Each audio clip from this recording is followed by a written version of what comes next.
Welcome, everybody, to episode 2 of the Dynamic Discs Open Roundtable.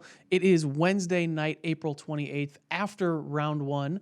I am joined by Erick Oakley and Chris Clemons. Both of you are competitors in the Dynamic Discs Open. You guys actually shot really similar rounds. So I want to know, I'll start with you, Erick. In one word, how would you describe round 1? One word. Okay, we'll start with Chris. In one word, how would you describe round 1? Emotional. Okay. Interesting. I am both interested in those answers. So, Chris, what was so emotional about your first round today? Well, I guess the most emotional part would be Ricky and what he is dealing with, and so I felt for him. And I guess, the not as important part would be me actually playing and just going through the emotions of playing in the rain, being frustrated, then getting a bunch of birdies and being elated. And so, yeah, it was just an emotional round. And Nico was on our card, and he's an emotional guy. So it was a fun round. Okay, Erick, we'll get to yours in a second. But Chris, you started your round off. I don't know the words Picture perfect to describe this. So I mean, my drive was really good. right. So looking at it on UDisc, it's That ugly. is wrong. Oh. I think I did not throw it in. Okay, then I'm significantly less interested. Is this just an unfortunate number that you took? I threw the hyzer out over the road with my enforcer. It was a great shot. I was really far down there. And it was raining when we teed off, but then when we got actually down to the fairway, it was like pretty hard. And I had practiced another forehand. I was like, I wanted to birdie it. So I was like, just flip it. And I did not flip it. So I had to pretty much rethrow. And then I was like, I'm going to throw a backhand safer. And threw an Explorer and just slipped and pulled on it, yanked it. And so then I threw again and parked it with the Felon. So it was tough, especially being the first hole in the rain, because there are so many things that can go wrong on hole 1. And then when you have to play it in the rain and they start to go wrong, it's hard to keep your wits about you and come back from that. Okay, so the score is right. The throw-in part Is didn't actually incorrect. happen. Yes. Okay. That is interesting. Erick, your word was interesting. What made your round so interesting? The rain dynamic of it made things just very, I don't know, you had to be thorough about everything you were doing. And at times, rain golf has not been my strong suit. I have played a lot of rounds in the rain where I play horrible. Me too. And I actually played better in the rain. For whatever reason, I mean, my caddy, Dan Jarbo, was with me, and we just had a kind of a good system. I had good towels. I was under the umbrella. I wasn't taking too much time. I was just kind of in this flow of things. And then the rain kind of stopped, and I think that's when it got interesting for me, as I was so hyper-focused about the tee pads at that point. When it was raining, I know the tee pads are wet, and they're going to probably be slippery, so I'm going a lot more smoother and just letting the disc come out, where when the tee pads were just wet from it when it was raining is when my body is thinking the tee pad, it's not raining, throw normal, when I probably should have thrown a couple of shots not normal. I should have had that same approach that I had when it was raining. Right. So that made it very interesting. Right. So I touched on it. You guys shot similar rounds. Erick, you shot a 6 under 63. Chris shot a 7 under 62. It's interesting looking at your guys' scorecards. The end number is really similar, but your rounds are almost inverse of each other. Erick, you started 7 under through the front 11. Chris, on the back 11, you were 10 under. So it was kind of like you said, you were playing really well in the rain. And then Chris, it seems like you kind of turned it on once the rain moved out. Doubles, baby. Yeah. I was having trouble in the rain.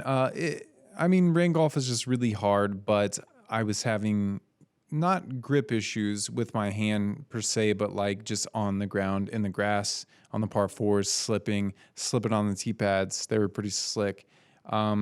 But as the rain kind of started to subside, I gained more and more confidence, and then I just kind of got rolling. And I've had many rounds where I started off very poor. I think I was 4 over after like 5 holes. And I told Ricky, I think we were on like 16. I was like, dude, I've started off over par before and had really good rounds. So I just battle, that's something that I feel like I do maybe almost better than anybody in the game, is just like never giving up and always being positive and like wanting more, like not giving up on the round because it started off so poor. Dude, one thing is like, I think that it goes that like Jones is a course where getting rolling is probably the most important thing. Yeah. I completely agree. And I feel like that's kind of all that you need to do is just kind of get a couple shots that are just working and just lay into them and just make it work. And, Jones East does kind of have some of those par fours that are kind of almost gimmies in a way. And so Jones Gold has a lot of those as well. And so I got rolling at the right time and just kept throwing good shots. And that's kind of right in my wheelhouse, is throwing a 350 to 400 foot shot off the tee and then throwing a harp or truth or whatever upshot. My best world's finish, I started 3 over through the first 3 holes. Yeah. And finished 10th. It's Yeah. like, seems good. Like that you can't quit, you can't give up. That's exactly. It's an amazing mentality. You guys might, based off your rounds today, you might have different answers.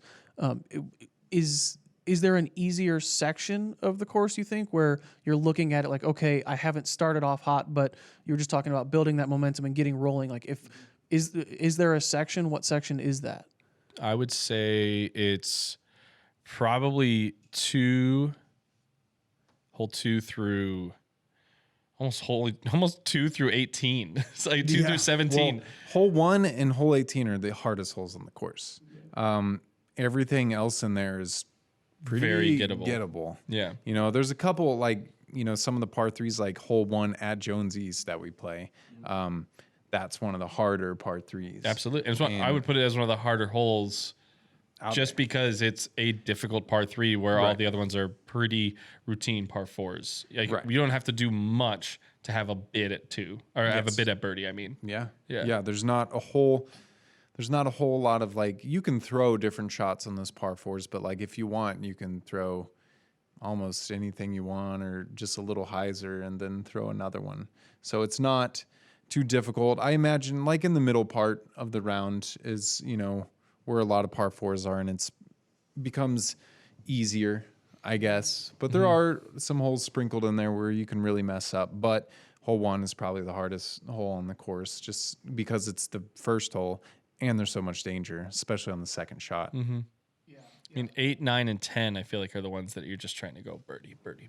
Those par 4s. Yeah. Yeah, you guys were talking about hole 1. It measured, or it averaged 0.9 strokes above par. The next hardest hole was 0.3 strokes above par. And that was 18, was the second hardest. Yep. So, Chris, you talked about kind of, Eric, you had mentioned basically from hole 2 on, you're looking to just turn it on. Yeah. Chris, you didn't technically turn it on. You could say hole 6, but then you parred hole 7, and then hole 8 was where you really hit your stretch. So in that stretch of 2, 3, 4, and 5, are you thinking like, okay, I'm in that stretch today, you were 1 over par. Are you thinking like, okay, I need to come out of this a few under, but I'm sitting even, or I'm sitting 1 over? Or are you just thinking like, okay, I didn't get these, but I know I have 10, 11, 12 more opportunities ahead of me? Maybe in like a more normal round, I would have thought like that. But today it was just more of like kind of survive and try to figure out how I can throw each shot better. Like think about my footing and my grip and like just throw good quality shots. I wasn't really necessarily thinking about my score. But I did when I started to get some birdies, and I got 6, and I was like, okay, I'm 3 over now or whatever. And then I started to get more, and I was like, hey, I'm even. And they had the big board up there with all of our names. And then I noticed like I was in the red, so I'm under par now. And then I just started to kind of like going and started to keep going. But for me, like, you can't think about, okay, now I have to shoot, I can only shoot 3 under now or something like that. You can't think about it like that. You have to take it one hole at a time. And it's hard to do, but luckily I had a pretty good mindset and like stayed positive and was able to do that. What would you say for the opposite, Eric, where you started off really well in the bad conditions when it was raining? Were you thinking anything different, or were you just thinking like, okay, I'm doing what I want to do, I'm doing what I'm supposed to do, just keep doing that, and almost as much as you can turn your brain off? Absolutely. And I think that's why I played so well in the rain is I didn't have options. I didn't have anything. It was this one thing: keep your hand dry, slow run up, release clean, like, and do everything I could to just do that from tee to green and keep going. Where once things started to calm down, it started to get to that level of, well, you could do this or that. You could do that. You could start to be more aggressive because the conditions. Do you do your were good. normal game plan, or do you still play like it's wet, and like take the slower disc? Totally. And yeah, I mean, hole 11 kind of was a real bummer for me. As I think that's the par 5 where I think 12. 12 is the par 12, 5, not 11. So 12, I threw a shot that hits a branch and kicks it out of bounds real early, and didn't. Yeah, I know. Well, Anthony saw in our practice round. Yeah, I basically did the same thing, same disc, but I didn't But he go didn't make the through. V. but didn't make it through. Yeah, so kicked, and then from there, just proceeded to not throw any good shots. And it's like, well, that's a real easy way to take a double bogey. You go bad tee, bad second, bad third, what feels like a good fourth, but hits a branch, and you have a circle 2 look, and you haven't made a circle 2 putt or haven't had to throw that many circle 2 putts. It's like it was this recipe for disaster, and it really, really like hit the e-brakes on the momentum I had. Because then I missed a circle 1 putt on the next hole for birdie, but then we had a long backup. And I actually went to my phone and pulled up Discord and started reading some stuff that people were talking about, WoW stuff, Rocket League stuff. And I said to Dan, I said, I need to not think about disc golf right now because my brain is just racing and I'm raging. I'm like, I'm going to do this on this hole, and I'm like, and then I was like, this is not what you need to be doing right now. I took a drink of water, grabbed my phone for like 3 or 4 minutes, and just zoned out for a second. I was like, okay, cool. Phone back up. Got back into a good headspace, and then I felt like I finished pretty strong outside of 16 and 18. So it's like, good things. It's hard whenever you are like playing good, and then if you have, sometimes you can have an errant shot, but like if you do a couple in a row, then it kind of starts making you second guess after that. Everything I was doing, right, for especially the next hole was like, I was throwing the hyzer over the road, and was like, can you even throw a hyzer over the road? Like, do I want to do that? Because then you're like, can you even make it to the basket? What if I mess up and then I got to basically re-tee? Yeah. You start thinking, like, bad things start creeping into your mind. It's and real, sometimes it's hard to like come back from that. Yeah. But I felt like I salvaged pretty well. Could have been better, but I mean, we got 54 holes of golf left, so take after it tomorrow. So 54 holes of golf left. 18 of those are on Jones Gold. You guys both got here early last week to get a bunch of practice in, so you were both comfortable and familiar as you can be with Jones Gold. Now that you have one tournament round under your belt on it, what are your guys' thoughts on the course? It's really easy when there's no wind and no rain. Yeah. And we've played mainly in the wind. 12. I've played 12 holes, and I birdied a lot of them today like that. But all of our practice rounds are in massive amounts of wind. And then first 7 or 8 holes are in the pouring down rain today. So hopefully, I don't think it's supposed to be too windy tomorrow. We'll see. It's but Kansas. Yeah, not like 40-mile-an-hour gusts, but as long as the rain holds off, like I'm excited to get back out there and kind of pick up where I left off. I think the course itself has a lot of room for growth to become even better. I think we weren't sure how it was going to play, and you can't let the conditions of the wind be this course is hard when it's windy, because then that you can't. It needs to be hard always. And Country Club feels that way. Country Club is hard. It just gets incredibly hard in the wind. And I love that, because I think, with what EMAC has done, and he's done a great job. I would imagine for the women's tees as well, that there are plenty of options to grow the course, to expand on it, to change it, to modify it, to create a more seeing more scoring separation from the course, because I think it was very cramped that we've seen at a couple of tournaments, and you want that separation where you see the separation on 1 and 18, and if we can make more holes like that, that's insane. Yeah, it'd be amazing. then it would be a really hard but fun course. Yeah. So you guys almost want the opposite of what the viewer at home, the spectators want, right? The spectators want the top 10 to be separated by a stroke, because then everything is just pressure, pressure, pressure. Yeah. But you guys are you're looking for those opportunities to almost create that advantage for yourself. Mm-hmm. Right. If you think about hole 10, 10's a prime example. Is that the one hole. right before the island hole? Yes. 10. Yeah, 10. Like, there's multiple ways to 3 that hole. And one of those ways, you could probably throw it 100 feet off the tee. Yeah. Like, Chris Dickerson threw it to circle 2, took a 3. Right. I threw like it to about Ricky, 250 short, took a 3. Right. So like that's Ricky and Nico a pretty bump. much did that too. Yeah. And I threw my more like straight at it, getaway, pitched up with an anvil. Like, there's just not a whole lot of like separation there unless somebody like completely shanks a shot. Yeah. What if somebody throws it in from 72 feet? Who did Cool. that? Tristan Tanner. Tristan Tanner with the He did. solo eagle on that Eagle. one. Yeah. And it was prime conditions to kind of put one down there to give yourself a putt. Yeah, I kind of tried to throw mine in, and it was really, really close. But just because you kind of can, there's a nice little backdrop on it. We actually talked about it on our card, because we watched Gigi kind of buzz the women's basket area over there, and I was like, that's a great par 3 for the men.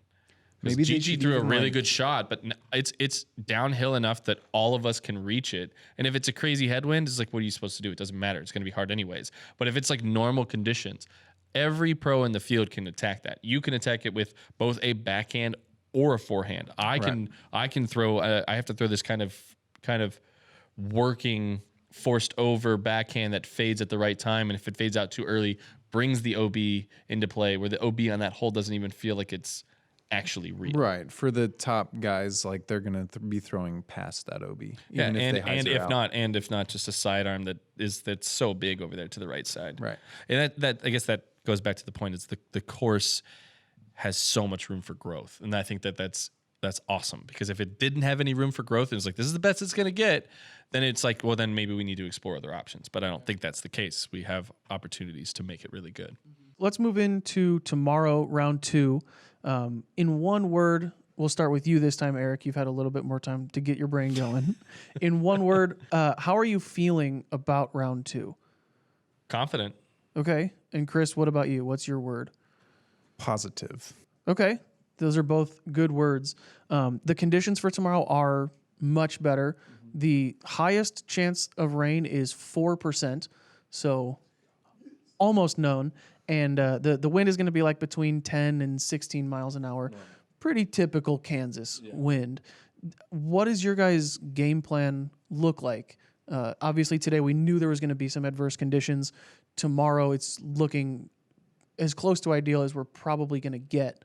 Nothing's changing for me. I have a game plan that has the ability to birdie every single hole out there. And if I am executing on my shots, like there's no way that I can't shoot a really good round. I think the biggest takeaways from round 1 to bring into round 2 is be a little more dialed in on the approaches, give myself some closer putts to take the stress and the energy off of my putting game, so I can get in those rhythms. I can get in that momentum rolling, and continue to throw with confidence, because I don't think there was a single shot today that I didn't throw with confidence, even on hole 12 when the wheels kind of fell off for a sec. I still was throwing with confidence. It just ended up being bad. So that's a level of, that's why I use the word confidence to describe what I'm going to do for tomorrow, is continue to do that. And I have no doubt that I will find success.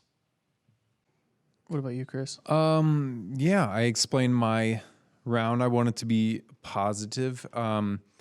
Honestly, yeah, I goofed on hole 1, and I think that should be a pretty easy fix. Hole 2, 2 through 6 or 5 or whatever, like, I think those are pretty easy fixes as well. I think it was on 4. I kind of like just went straight, like the chains just did not catch because they were so wet. Like, it was pretty funky. And then on 2 and 3, like, it was just solely due to wetness and rain. And on 5, it was the same thing. So, in the rest of the course, I pretty much slayed. So yeah, I'm just going to be positive and try to start out better, and then just keep it rolling and kind of do what I did today on the back 9 and kind of recreate that and do some of the same shots. Of course, there's going to be different wind, and my shot selection might change, or the disc that I'm throwing. But overall, I'm pretty positive going into tomorrow that I can do a lot better than I did today. That's the only time you want to be negative, is in golf. Really quick before we wrap up here, tomorrow is the last round that you guys will be playing at Jones Gold. Pretty well established that that's the more scoreable course, that's the more attackable course. Does it feel... It obviously doesn't have the feel of a final round, but does it kind of feel like that, where okay, I've got 36 holes at the country club waiting. If I want to get that, 12, 13, 14 under, you can shoot those at country club. It's possible. It's just a lot harder. Does it kind of have that added pressure of like, now is the chance to really score? Or is it just, it's 18 holes of golf, I still have 36 after those 18? Not for me. I think the most pressure that I felt would be early in the round today in the rain, being on a feature card live, everybody in Emporia like rooting for, a DD player. And, that's a lot of pressure, and I welcome it. But, it's probably going to be the most pressure I'm going to feel this week, so I think that it's going to get easier. I'm just going to go out and try to do as well as I can tomorrow, hopefully get a lot of birdies. But country club, it's scoreable as well, but I think that there will be more scoring separation out there.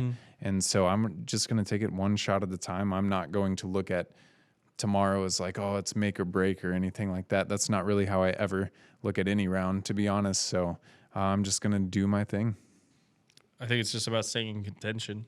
And a good round tomorrow it does that. I've looked at the weather. Saturday looks like a lot of wind.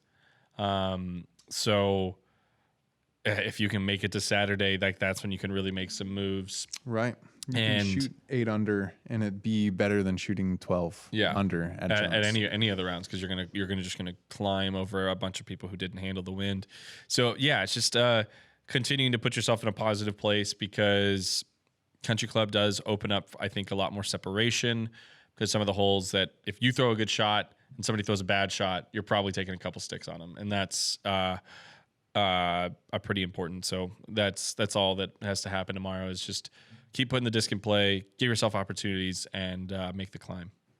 You talking about that made me think of something, and maybe this is just the result of spending a week with AJ Risley, but you talking about that, like putting yourself in a good spot for round 3, putting yourself in a good spot for round 4, it almost sounds like you could theorize a disc golf tournament as a disc golf hole. It's like, this is a 4-round tournament, so it's almost like a par 4, where you want to set yourself up in round 1 to be in success and have that easy approach on your second shot in round 2. Yeah. Is that fair, or am I just nuts? Oh, or both. It could be both. There's something to that. I think that there's a pretty big level of, if we think about tournaments that you've won or tournaments that you've played well at, it was a culmination of all the rounds coming together in this awesome way that kind of helped propel you to get there. It wasn't, this one hole, this one shot won me the tournament. That's very rare. It's always this, I did a lot of this good stuff that allowed me in round 1 to make these decisions in round 2, and then so on and so forth. That made things easier as time went on when you've played well. That's how I'm feeling about it. It's a marathon, especially being 4 rounds. That's usually kind of the most that we play besides Worlds. So you can lose a tournament on the first day, but you can't win it. And so, if either one of us go out and shoot 12 tomorrow, then 2 10s or something, we could win. Yeah, absolutely. And so you have to stay positive and stay within yourself, but you have to be in attack mode. Jones, you have to go attack it. But yeah, if you look at it like last year when I won Pittsburgh, my first 2 rounds, we played 2 rounds on Saturday and 1 on Sunday. I just demolished that course on Saturday in both rounds, and so I had a 4-stroke lead and played pretty terrible on Sunday and ended up winning in a playoff. So I set myself up with a really good drive, a really good upshot, and then kind of struggled on the putt and limped in. And so you can do that. It's a marathon. Not every one of your rounds has to be amazing, but when you are playing against the best in the world, like Calvin, Eagle, Paul, every shot has to be pretty spot on. Or you're gonna bleeding strokes, or you're going to have to shoot the round of your life and then have 2 really, really good rounds to accompany those. Yeah, completely. I mean, there are times where I feel like we could even play some of the best rounded golf over a tournament and still lose by 3 or 4. Well, and It's that's true. nuts. And that's I think that's a testament to the level of play across the field. Right. And, for me, thinking back to Jonesboro, my best golf out there is probably 10 or 11 under. And that's my best. Yeah. But for Ricky, Calvin, they can shoot 14, 15, 16 out there. And so some courses are going to set up better for me than others. But I think that Jones Gold sets up very well for me. I think 13, 14 is achievable for me. Country Club, maybe not so much, but it's a course that you can play smart golf at and still score very well. Absolutely. Awesome. Chris, Eric, thank you both for joining me. Thanks, Tony. Best of luck tomorrow, and then, of course, on Friday and Saturday as well. Everyone at home, thank you for listening and watching. Be sure to tune in tomorrow night, where we will have some different players checking in after round 2 and getting ready to play the Country Club, which is not the easiest course on tour.